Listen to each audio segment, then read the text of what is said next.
Muy buenos días, sean todos bienvenidos y bienvenidas. Gracias por estar presentes en esta segunda actividad en el marco del segundo encuentro sobre experiencias literarias. En esta oportunidad tenemos el honor de compartir 40 minutos para la palabra con la escritora Elena Bossi, quien también es doctora en letras, docente e investigadora de la Universidad Nacional de Jujuy. Bienvenida, Elena, es un honor tenerte Muchas presente en este gracias. otro encuentro y muchas gracias por aceptar nuestra invitación. Gracias a ustedes, gracias a Juan. Estoy muy contenta de verlos y de estar acá. Bien, para dar inicio a este diálogo, Elena, me gustaría comenzar por la mención de tus novelas, Otro lugar, Nino Cae y Las damas del motín, Ujú. destacando que en ellas las voces de la infancia son una constante. Tal es así que nos gustaría saber qué es la infancia para Elena Bossi. Bueno, creo haberlo dicho en varias entrevistas que para mí la infancia es un estado alterado de la conciencia. Eh, Creo recordar que toda mi infancia la viví como si hubiese estado bajo el efecto de drogas pesadas. Sí, tengo la sensación de que la infancia es tan, tenemos los sentidos tan abiertos, todos, ¿no? No solamente el visual, sino el olfato, el tacto, el mundo es algo tan nuevo, el mundo es algo tan increíblemente difícil de entender y complejo. Me parece que en la infancia tenemos todos los sentidos muy abiertos y que eso percibimos así como las olas. Mira, ¿sabes qué me parece? En el océano, cuando uno va a la playa, en las playas de Buenos Aires o de la costa argentina, que son mares que no es mar, que es océano, vos estás todo el tiempo recibiendo esas olas fuertes, ¿no? Estás ahí tranquila, no es como nadar en el Mediterráneo o en un mar interno, ¿no? Bueno, la infancia yo la siento así, como si todo el tiempo te estuvieran tirando unas olas terribles, y claro, tiene su parte divertida, pero también es algo que te desorienta y hay cosas dolorosas y de pronto la ola te tira, es decir, creo que la infancia es algo así, ¿no? Es un momento de la vida muy fuerte y entonces ahí se concentra de una manera muchísimo más fuerte todo lo que podrían ser los sentidos, ¿no? No es que después nos sigamos, pero creo que después de adultos tengo la sensación de que ponemos un filtro, de que somos capaces de filtrar mejor la potencia de estas olas, ¿eh? Pero de chico la ola te ataca con todo. Bien, Elena, y esta infancia, estos sentimientos, estos hechos, ¿tienen algo que ver con tu vocación hacia la escritura? Sí, yo siempre quise, a ver, hay una anécdota que cuento siempre y que para mí es bastante extraño pensarlo también, pero yo recuerdo que hacía estos trazos, como dibujaba y agarraba el lápiz desde muy chica, recuerdo que hacía trazos parecidos a las M's o a las E, ¿no? Estos algoritmos, creyendo, pero mientras yo los hacía, pensaba yo en la historia y creía que estaba escribiendo algo de verdad. Y cuando se lo mostraba a mi mamá, mi abuela o mi papá y no entendían, yo me desesperaba mucho de verdad, porque todo lo que había pensado no estaba allí. Claro, después que aprendí a escribir, genial, pero hasta antes de aprender a escribir, yo sabía que lo que estaba poniendo ahí no era cualquier cosa. Digamos, yo pensaba que estaba escribiendo algo y era importante la desilusión que traía el hecho de que los demás no pudiesen leer eso que yo había escrito, ¿no? Había pensado que había escrito. Así que me parece que de alguna manera eso estaba en mí desde chica, ¿no? No sé cómo, no sé por qué, pero sé que yo quería escribir historias y que los demás pudieran leer lo que yo había escrito. La imaginación es muy importante durante la etapa de la infancia, digamos. Más que Eh, yo creo que te conforma, o sea, eh, Retomando estas obras, estas novelas que has escrito, como Otro lugar y Nino Cae, conocemos que estas historias transcurren en el contexto, momento histórico, digamos, de una Italia bombardeada por la guerra. Y esto nos lleva a preguntarnos cómo hiciste para traer esos acontecimientos del pasado al presente y luego transformarlos en estas tan eh, reconocidas narrativas. Mira, se habla de una manera un poquito volátil de postmemoria, cuando aquellos que no hemos vivido un hecho histórico lo recordamos por la voz, a través de lo que hemos recibido de la voz de nuestros padres, ¿no? O antepasados. Podría ser la historia de hijos y de nietos en la Argentina, por ejemplo, ¿no? O este fenómeno tan particular de la Argentina como es las historias desobedientes, que serían las memorias de los hijos, no de las víctimas, sino de los victimarios, ¿no? De los genocidas. Que también es un lugar todavía más difícil de aceptar, ¿no? Sin embargo, si nosotros vamos a pensar en la memoria misma, la memoria no funciona muy diferente, es decir, no habría manera de distinguir entre memoria y posmemoria. En realidad nosotros nos conformamos con la palabra de los otros, y si en la palabra de los otros están estas historias, aunque vos no las hayas vivido, digamos, yo no estuve en la Segunda Guerra Mundial, pero yo me he criado en una casa en donde todos hablaban de eso casi todos los días, y que si había reuniones se hablaba de eso, y en el medio de las cosas que se hablaba de cosas cómicas y cosas terribles, y cosas que a un chico le cuesta procesar. Entonces, pero para mí era un presente inmediato, era lo que habían vivido mis padres y todas las familias que venían a mi casa a charlar. Digamos, casi no había gente que no hubiese vivido esa realidad alrededor de mí. Entonces, era algo muy presente, ¿no? Y además creo que los hechos traumáticos continúan en la vida y en la historia. Digo, es probable que ninguno de ustedes, por la edad que tienen, si son todos jóvenes, hayan vivido la época de la represión militar en la Argentina. Y sin embargo, eso constituye parte de la vida de ustedes, porque toda esa crueldad ha estado ahí. Y entonces no pueden ustedes vivir tranquilos como si eso no hubiese pasado. Seguramente cada uno lo procesará y cada generación lo procesará a su manera, y tienen derecho de pensarlo por sí mismos. Pero esa historia la tienen adentro. Y vamos más lejos. Pensemos en la quema de brujas. A mí todavía me duele eso. Es decir, yo no creo que porque esté en el pasado la quema de bruja no nos afecte. Es decir, yo creo que toda la historia es esto que decía Borges, que lo que hace un hombre le pasa a todos los hombres, ¿no? Hombre en el sentido de ser humano. A mí me pasa eso, que yo siento que todos los grandes hechos de la historia que nos han conmovido, también forman parte de mi propia historia, aunque yo no los haya vivido. Y a ustedes les pasa lo mismo.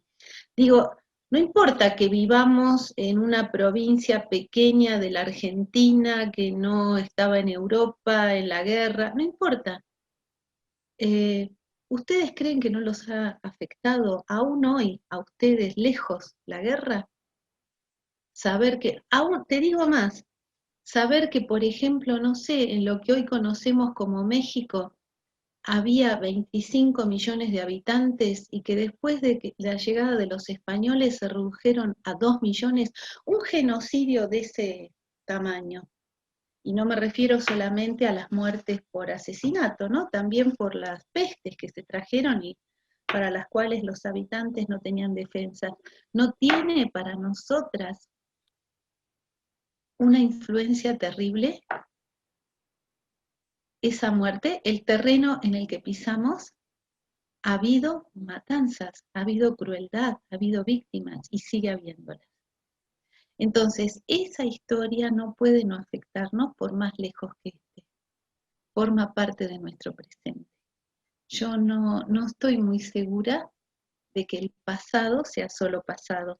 Hay algo, ustedes saben que las poblaciones aymara, cuando hablan del pasado, señalan para adelante, y cuando hablan del futuro señalan para atrás, al revés de lo que hacemos nosotros, ¿no? Porque dicen que el futuro no lo pueden ver, entonces es como si lo tuviésemos a las espaldas, y caminan hacia el futuro, pero marcha atrás, mirando hacia el pasado, que es lo único que podemos ver. Bueno, creo que el tiempo para nosotros es eso, el futuro no lo podemos ver, pero el pasado está siempre ahí y lo podemos ver, y somos con toda esa construcción del pasado. No podemos hacernos los ingenuos y los inocentes y creer que el peso del dolor de la humanidad no lo cargamos también en nuestros propios hombros. No somos Bien, inocentes. No podemos creernos eso, y no podemos creernos libres de todo eso, me parece. perfecto. Es cierto, sinceramente. En relación con esto, Elena, retomando tus obras, sabemos que Otro lugar y No cae transcurren en un mismo momento histórico, y Las Damas del Motín en otro, ¿no? Durante la Revolución Industrial en Inglaterra, pero sigue siendo este momento caótico, digamos, de guerra, de recuerdos bastante fuertes. Y queremos saber si estos procedimientos de recuperación que realizaste, como bien hablábamos del pasado y el presente, en tanto lo que es esa recuperación y la escritura, ¿tuvieron su mismo procedimiento? No, no, no, no. Incluso son estilos diferentes, ¿no? Al menos eso yo he intentado, ¿no? Eh, Tal vez pueda recurrir al maestro Dorra, tan querido, cuando él dice en Los extremos del lenguaje que en épocas en que el mundo nos parece muy rico, el lenguaje se empobrece y se vuelve como esencialista, mientras que en épocas en donde el mundo nos parece terrible, el lenguaje necesita decorarlo y se vuelve barroco, ¿no? Bueno, yo creo que en las novelas existe un poco esta diferencia. Como en Nino Cae y en Otro lugar la mirada es de la infancia, durante la guerra, pero de la infancia, desde una perspectiva de infancia, eh, la realidad para los chicos es demasiado, es esto que yo te decía, es demasiado grande, es demasiado, parece infinita, es demasiado rica, es, bueno, para los adultos también, pero particularmente para los niños más. Entonces el lenguaje se vuelve en esas novelas, al menos para mi experimentación, un lenguaje esencial, en donde se trata de decir lo menos posible y de que eso menos posible diga lo más. Pero el trabajo de estilo fue más que nada de tachar, tachar, tachar y tachar, hasta reducirlo a lo mínimo. Mientras que en el caso de Las Damas del Motín, este personaje, sin nombre, porque alguna vez ella acepta el nombre de Gabriela, pero sabemos que no es el nombre de ella, es un personaje que de la infancia vive el despojamiento más cruel, ¿no? Es arrebatada de su círculo y tiene que, como el fin de este barco que se erige en el fin de la infancia, tiene que enfrentar la vida adulta en medio de las formas más crueles y más terribles, ¿no? Encerrada en este barco que es simbólicamente el fin de la infancia. Entonces ella necesita el lenguaje para poder desarrollar algo de belleza, para poder encontrar algo de belleza. Entonces el lenguaje de este personaje, que además es la única que está en primera persona, es un lenguaje barroco. Y la investigación que hice fue, porque claro, tenía el problema de cómo era un problema grave la primera persona. Pues yo tenía que escribir en castellano el lenguaje de una mujer del siglo XVIII que había nacido en Inglaterra, o sea que tenía como lengua madre el inglés, que iba a escribir en una lengua que no era su lengua madre, pero que además me tenía que dar la época. Y bueno, para eso estudié mucho las viejas traducciones de los españolas de las novelas inglesas de esa época, para ver cómo era, ¿no?, la traducción. hice una investigación de estilo, pero bueno, sí creo que son estilos completamente diferentes, y la búsqueda estilística fue otra. En Ya nos ambas, habías mencionado, sí. sí, sí. No, ¿Cómo? te escuchamos. No, te Digo, escuchamos. en las tres novelas siempre la idea es que el castellano suene distinto, ¿no? En Nino Kai, en otro lugar que suene en italiano, y en Las Damas del Motín que suene como la traducción de otra cosa, ¿no? Siempre la idea es que el castellano suene enrarecido, no como el castellano, pero son diferentes búsquedas. Bien. Teniendo en cuenta que anteriormente nos mencionabas que somos como el resultado de ese pasado, hablando anteriormente sobre la infancia, ¿crees que la literatura es una manera clave para poder acercarnos aún más a ese pasado que aún sigue presente?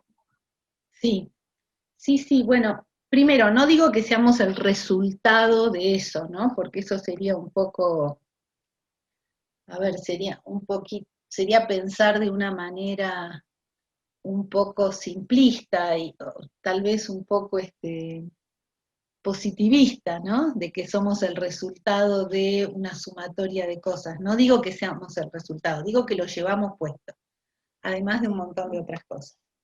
Ahora sí, claramente el lenguaje es una forma, es la única forma que tenemos de poner un poco de orden en el caos que nos rodea, ¿no? Entonces, la literatura, en tanto uso privilegiado del lenguaje, es una manera de procesar todo esto, ¿no? Que nos viene dado de una manera que, bueno, por momentos pareciera insoportable, ¿no? El sinsentido.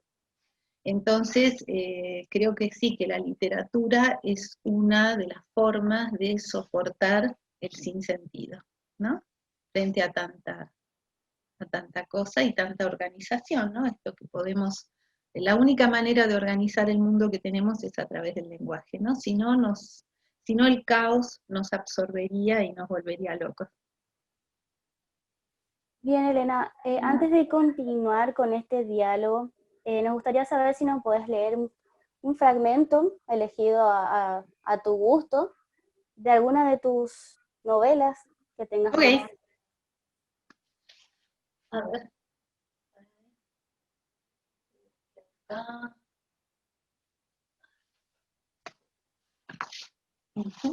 bueno, voy por un fragmento de Las Damas, ¿sí? Bueno, te escuchamos.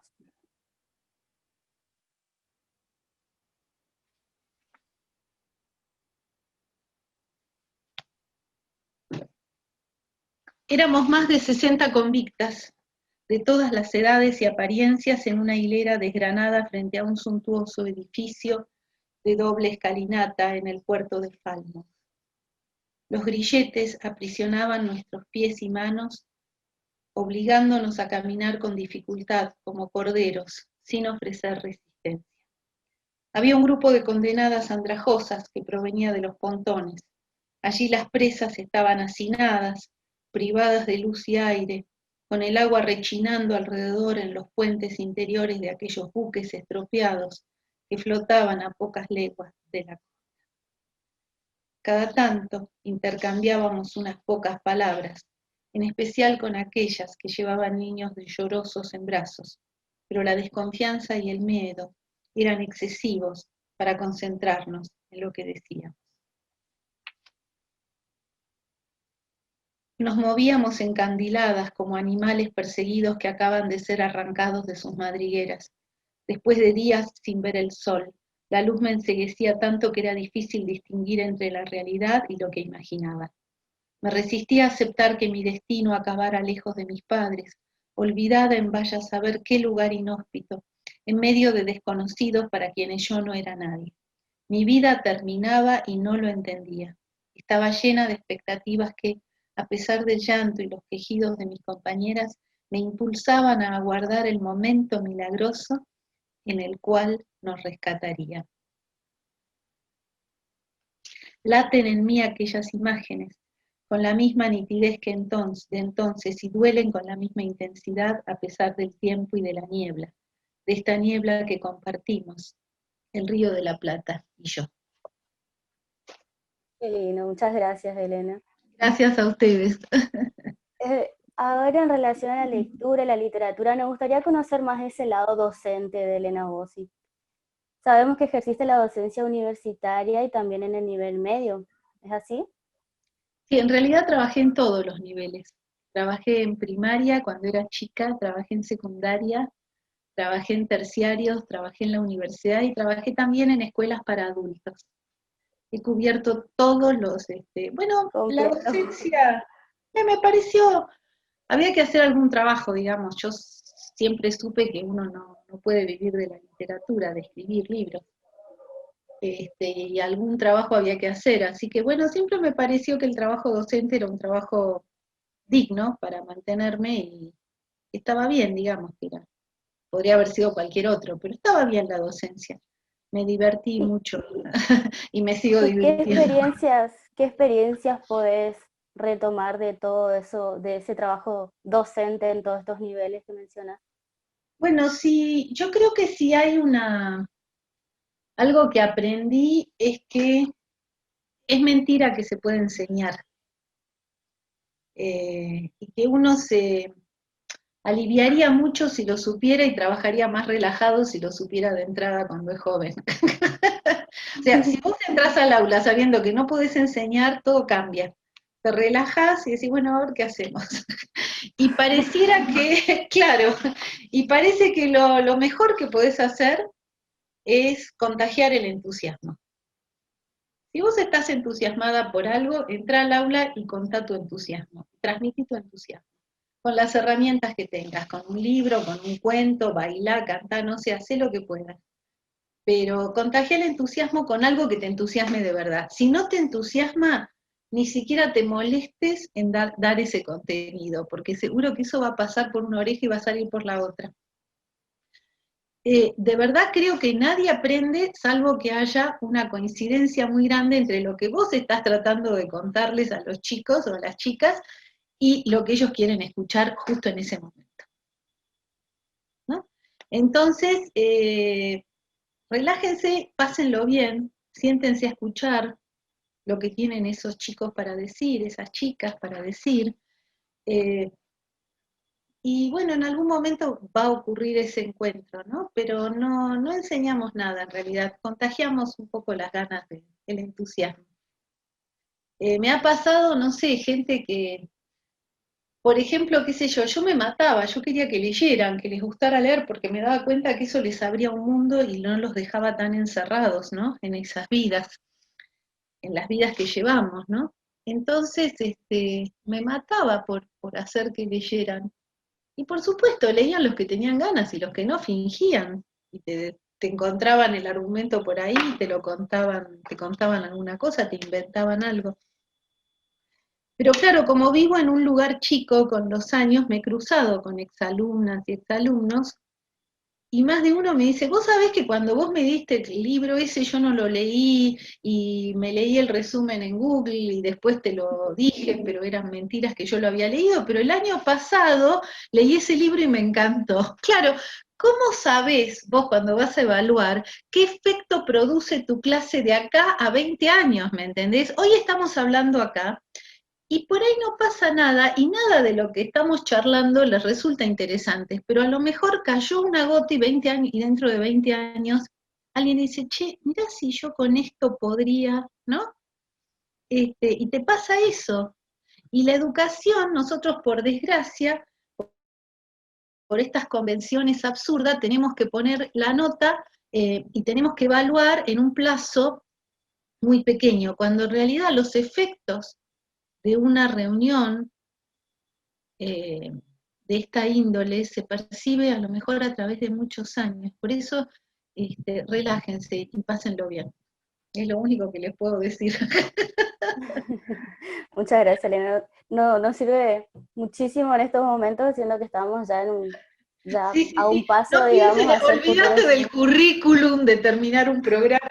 Entra y deja que el aula y lo que dicen las chicas y los chicos te conmueva y de ahí inventate qué va a pasar. Perfecto, Claro. muchas gracias. Elena, leyendo y escuchando entrevistas, blogs, posteos en redes sociales y demás, ¿es verdad que tenés una cierta aceptación hacia el lenguaje inclusivo? Que tengo Que es una un tema muy claro que aceptás o sea, sí, yo que estamos en creo auge ese que tema ahora, digamos. sí.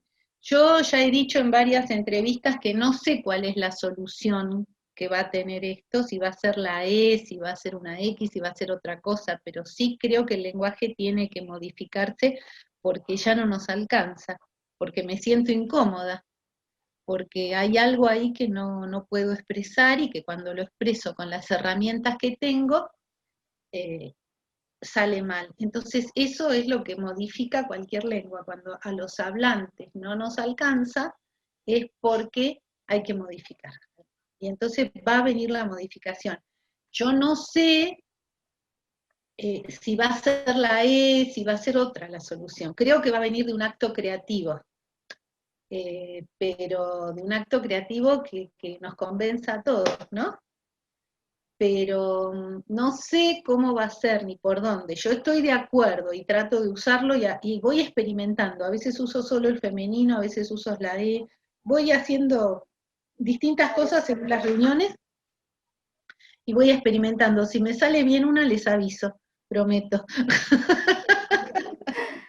¿Y crees que este lenguaje inclusivo tenga en algún momento o tiene alguna relación con la literatura? Es que no puede no tenerla, por eso te digo que va a ser un acto creativo el que resuelva la situación. De hecho, por ejemplo, la otra vez estaba leyendo un libro con cuentos de gente nueva que ha ganado concursos y están todos en lenguaje inclusivo. Y ya está incorporada en la literatura. Entonces, bueno, hay que ver qué pasa. A ver, che, ¿qué me dice acá? Ok. Este, que el cambio se va a producir, se va a producir. ¿Cuánto va a tardar? ¿Quién, cómo lo vamos a hacer? ¿Por dónde? Probablemente sigamos experimentando y vacilando, usando a veces la E, otras veces otros recursos, y va a vacilar hasta que en algún momento se fije, pero seguramente yo creo que se va a fijar por algún acto creativo literario. Y como docente, ¿cómo crees que esto se pueda eh, trabajar, por así decirlo, didácticamente en las aulas? Bueno, yo creo que lo más importante es debatir con las aulas, ¿no? Que la gente diga lo que piensa, lo que le cuesta, provocar situaciones en donde el lenguaje no alcanza, ¿no? Por ejemplo, yo entre las varias notas que tengo esta de Lille Mipar, que es la idea de que una vez quise expresar la divinidad. Dije, ay, me siento una diosa. Y cuando decís eso, para el hombre está clarísimo que vos decís, me siento un dios, estás hablando de Dios, de la divinidad, de lo más sublime. Cuando vos decís, me siento una diosa, estoy linda. O sea, es como que te sacan, se malinterpreta, estoy divina. No, yo quiero decir que estoy sublime, que me siento como una diosa del Olimpo, pero no lo puedo decir porque el lenguaje me arrebató la divinidad. Y en el caso en femenino, me lo dejó como si fuera bonita, linda, bien vestida, elegante. Y es muy poco eso para mí, yo no quiero eso. Entonces, así como este espacio, hay que recuperar todos los espacios, no solo el de la divinidad, el del sexo. Fíjate que en general el lenguaje, el sexo a nosotras nos deja como presas y como las chicas a las que hay que hacerles el chamullo, porque a nosotras no nos gusta el sexo, para nada, solamente son los hombres que quieren convencernos. Todo eso es ridículo, entonces, a ver, a mí también me gusta el sexo, pero entonces, ¿por qué te crees que me tenés que chamullar? Es decir, toda esa cosa que nos han cargado los años, hay que limpiarla del lenguaje. Entonces hay mucho error en el lenguaje que nos pone, que nos deja mal paradas, no solamente la E en el total, son muchos, son montones, nos quitaron de todos lados. Entonces es un trabajo de recuperación, de olvido, de memoria. Yo les voy a alcanzar a través de Juan, si no lo tienen, un pequeño artículo mío que salió, que no es un ensayo, eh, no es un ensayo académico, sino un ensayo literario, es decir, está hecho con toda la cuestión cuidando el lenguaje y de manera, digamos, donde las cuestiones que se plantean no son académicas, sino que son particularmente de lo sensible, del orden de lo sensible y de lo que conmueve, de lo que a mí me conmueve, en donde explico por qué me parece que el lenguaje ya no nos sirve, entonces hay que vaciarlo, hay que volver a cargarlo. Si vamos a decidir que se sigue usando el masculino, a ese masculino hay que olvidarlo, vaciarlo y cargarlo con todo lo nuevo, para que contenga lo femenino y que contenga también los géneros que no se perciben como binarios. Entonces, bueno, hay un montón de situaciones, no es solamente. Estamos en un lenguaje que nos está encorsetando. Y el lenguaje es liberación, no esclavitud. Así que acá vamos a tener que hacer algo, ¿no?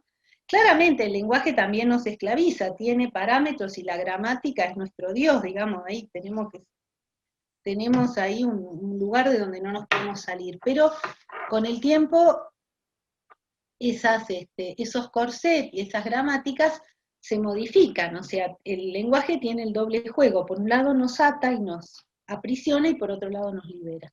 Entonces, bueno, cuando ya nos está aprisionando demasiado, vamos a tener que hacer algo, a remangarse y a pensar, y a generar actos creativos a través de los cuales podamos encontrar los espacios que necesitamos para vivir mejor. Perfecto. Gracias, Elena, por compartir estos 40 minutos, nos quedan 5, estos 40 minutos para la palabra con vos y con nosotros en general. Y a todo el público, gracias también por asistir a este encuentro. Nos estaremos encontrando la semana que viene en la próxima actividad que también se encuentra en este marco del segundo encuentro sobre experiencias literarias. Nuevamente, gracias, Elena, por estos consejos como docente. No, consejos no, chicos, seguro que no, consejos. Pero hablando de entusiasmar y de mostrar, transmitir ese entusiasmo. De relajarse, sí, de relajarse. Y que nos dejen ser diosas. Exacto, y que nos dejen ser diosas de nuevo. Muy bien, muchísimas gracias, Elena, y muchas gracias a todos por asistir. Gracias, chicas, gracias, chicos. Hasta pronto.